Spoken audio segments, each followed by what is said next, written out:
Nos encontramos en esta oportunidad con Alexandra Moros. Ella es una licenciada en psicología y especializada en sexología, que nos va a adentrar en todo este tema de la sexualidad. ¿Cómo estás, Alexandra? Bienvenida. Muchas gracias. Muy bien acá, un poco ansiosa, pero bien. Vos me dijiste cuando te convoqué que era algo que vos querías impartir, que tenías una deuda con la sociedad. ¿Me puedes explicar eso?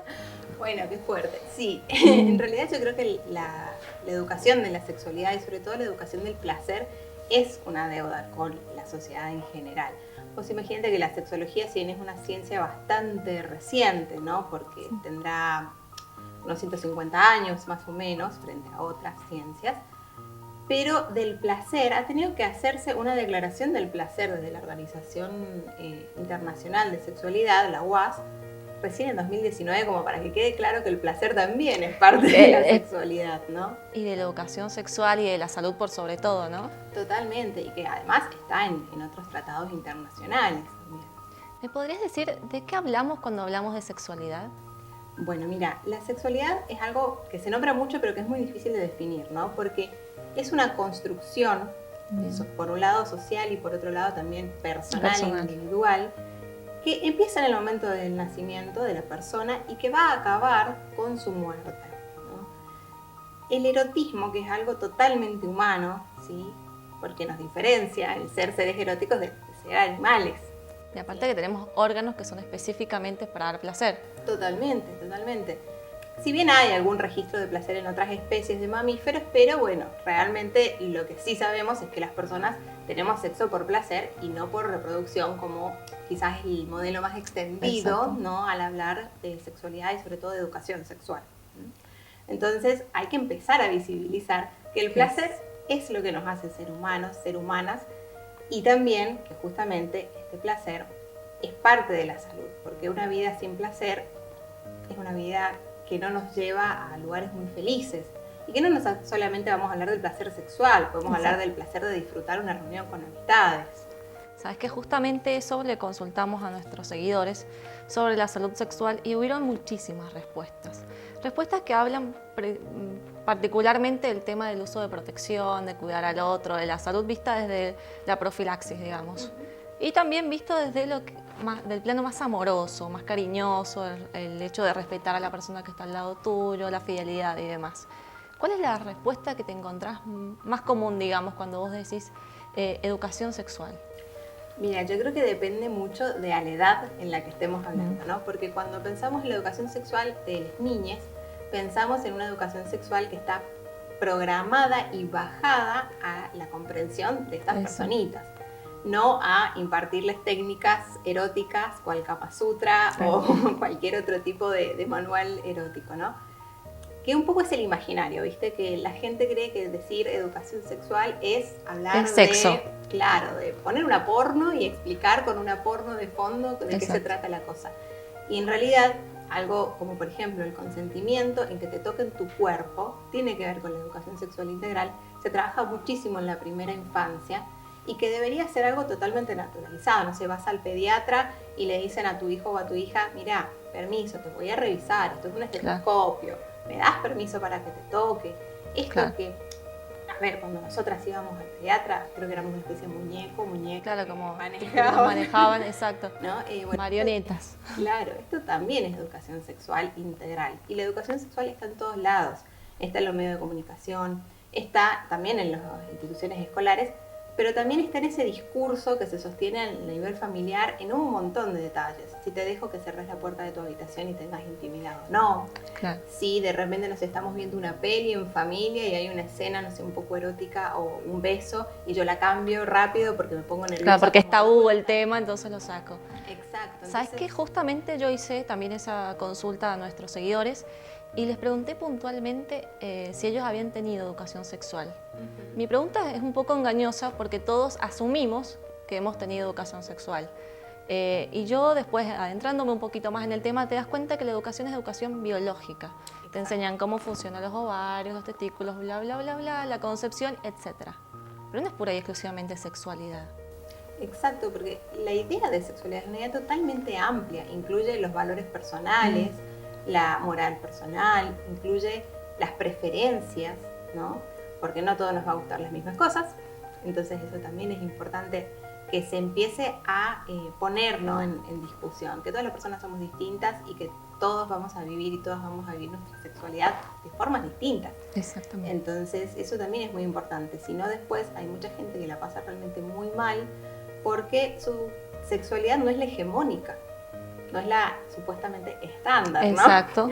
Si es que algo Lo así normal, existe. entre comillas. Totalmente. Y hablando de salud sexual, si nos vamos al extremo opuesto, yo también hice la última pregunta que hice al público era si consideran que esto podía ser insalubre de alguna manera.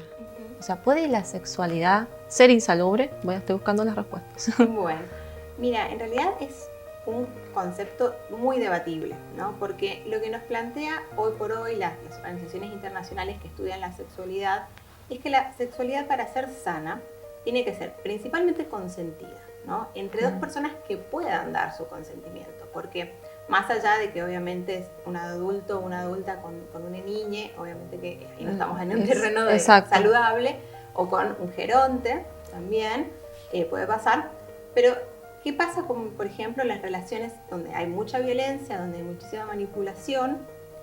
¿Y qué pasa con este consentimiento? ¿Es realmente consentimiento si estás en una relación donde toda tu psique está coaccionada, ¿no? Claro. Entonces, bueno, eso también es algo que se ha empezado a introducir hace muy poco dentro de la ciencia. Y por supuesto que la persona se pueda conectar con el placer es otro indicador de la salud sexual. Y acá no hablamos ni de frecuencias ni de formas, porque de nuevo, cada persona cada uno le tiene va a gustar exacto. lo que le gusta y de la manera que le gusta. Y Eso de es hecho, muy particular. Claro, incluso existe el grupo asexual, ¿no? Entonces, dentro de las personas que son asexuales, justamente ellos dicen, bueno, no me interesa tener frecuentemente relaciones sexuales. Ahora, ¿eso es poco sano? No, porque no es algo que se registra como malestar. Aparte, existe una conexión desde otro punto de vista también, no tiene que ser pura y exclusivamente físico. Totalmente. Entonces, de ese lado podríamos comprender esta sexualidad, digamos. Totalmente, porque la sexualidad incluye la intimidad emocional. Entonces, ¿qué pasa si vos tenés un montón de intimidad con una persona, pero no llegas al coito? Porque no te interesa, porque no te gusta, por la razón que sea, ¿no? Sí. No llegas a eso. ¿Es menos sexualidad? ¿Qué pasa con el sexo virtual? Donde no hay cuerpo. El sexting, se puso un poco de moda ahora con el tema de la pandemia, ¿no? Así es. Y con respecto a la educación sexual integral, ¿qué nos podrías decir? ¿Se está impartiendo en los colegios o en las escuelas? ¿Hay una diferencia entre colegio estatal y provincial? Mira... Perdón, privado, quise decir. Sí, te entendí. En realidad, la educación sexual integral, para ser considerada integral y para estar hablando dentro del marco de la ley, que es la 26150, tiene que ser con perspectiva de género, laica, científica, ¿sí? Y con perspectiva de derechos humanos. Eso es lo que nosotros vamos a entender como educación sexual integral, ¿sí? Con respeto a las diversidades, con respecto a justamente los derechos inalienables de todas las personas, ¿sí? Entonces, eso es el concepto. Ahora, hay instituciones que con muchísimo trabajo, a pulmón y a voluntad, están haciendo su mejor esfuerzo para impartirla dentro de este marco. Y hay otras instituciones que, bueno, están más sesgadas, ¿no? Hay mucha resistencia, ¿no?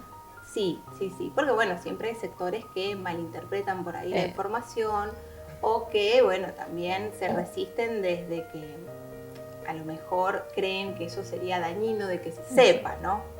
Aparte, creo que hay que hacer una diferencia entre lo que es y lo que no es, y principalmente lo que no es una educación sexual integral, ¿no? Totalmente. Que era algo como lo que decías recién, no es que le vas a poner una puerta y le vas a explicar cómo se hace. Creo que está adaptado, obviamente, a las diversas edades cronológicas de los chicos donde se va a impartir esta enseñanza. Claro, y también a la forma de que ellos y ellas le aprendan estos contenidos. Porque suponete, a un adolescente o a un chico, quizás una chica de primaria, vos le puedes decir, bueno, yo me llamo Alexandra y me identifico con el pronombre ella. Porque ya han visto la idea de que es un pronombre. A una criatura de 3 años no se lo vas a explicar así. Claro. Se lo vas a explicar de otra manera. Y con respecto a tu práctica profesional particular, ¿no? ¿Qué dirías que es lo que más aqueja a nuestra sociedad respecto de la sexualidad puntualmente? Mira, yo creo que hay muchísima mala información. Yo planteo que con los adultos tenemos que hacer un proceso de reeducación sexual. ¿Hemos recibido educación sexual? Sí. ¿De calidad? No. Poco. No, científica, difícil. Laica, hasta ahí. Y era como el aprendizaje andando se hace el camino, una cosa así. Sí, tal cual. Sí, sí, como por lo que te dijeron. Claro, por lo que te contaron, por lo que probaste. Exactamente. Por mitos, ¿no? Mucha gente que cree que, no sé, si se baña después de tener relaciones sexuales no se queda embarazada. Claro. ¿No? Cosas que, a ver, quizás nuestras abuelas sí, porque su época, el acceso a la información y demás, lo siguen sosteniendo y a lo mejor una hora se ríe. Pero bueno, a estos mitos a veces coexisten con la información científica y hasta que, por decirlo así, la información científica mate al mito, va a llevar su tiempo, ¿no? Por eso es importante los espacios de divulgación como este. Como este, y aparte, bueno, el colegio yo lo rescato muchísimo porque es el tiempo donde pasas muchísima parte de tu vida, desde que sos niño hasta que sos adulto. Entonces me parece sumamente importante eso. Me gustaría que nos dejes un consejo o algún mensaje a la gente que te está mirando respecto a la sexualidad y puntualmente de Lizzy, que es algo que está bastante, como vos decís, existe hace mucho, pero no se está impartiendo bien en los colegios y es importante que por ahí los padres desmitifiquemos esto, de saber qué es y qué no es. Bueno, yo creo que lo mejor que podemos hacer es consultar a cualquier profesional de tu confianza formada científicamente, que para la información que tengas duda te lo pueda subsanar. Y con respecto a la educación sexual integral, creo que tenemos que militar que se implemente. Exactamente. Bueno, esperemos que sea así a futuro. Y te agradezco mucho por esta nota, la verdad que ha sido muy enriquecedora. ¿Nos puedes decir si tenés alguna página de Instagram, Facebook, donde la gente te pueda seguir? Sí, por supuesto. Es muy simple porque mi nombre es alexandra.amoros. Bien. Así que así me encuentran en Instagram y cada tanto voy subiendo alguna cosita. Bueno, muchas gracias por esta nota. La verdad que ha sido sumamente esclarecedora con respecto a la sexualidad. Si tenés alguna pregunta nos podés hacer por nuestras redes sociales y te las vamos a estar contestando. Muchas gracias.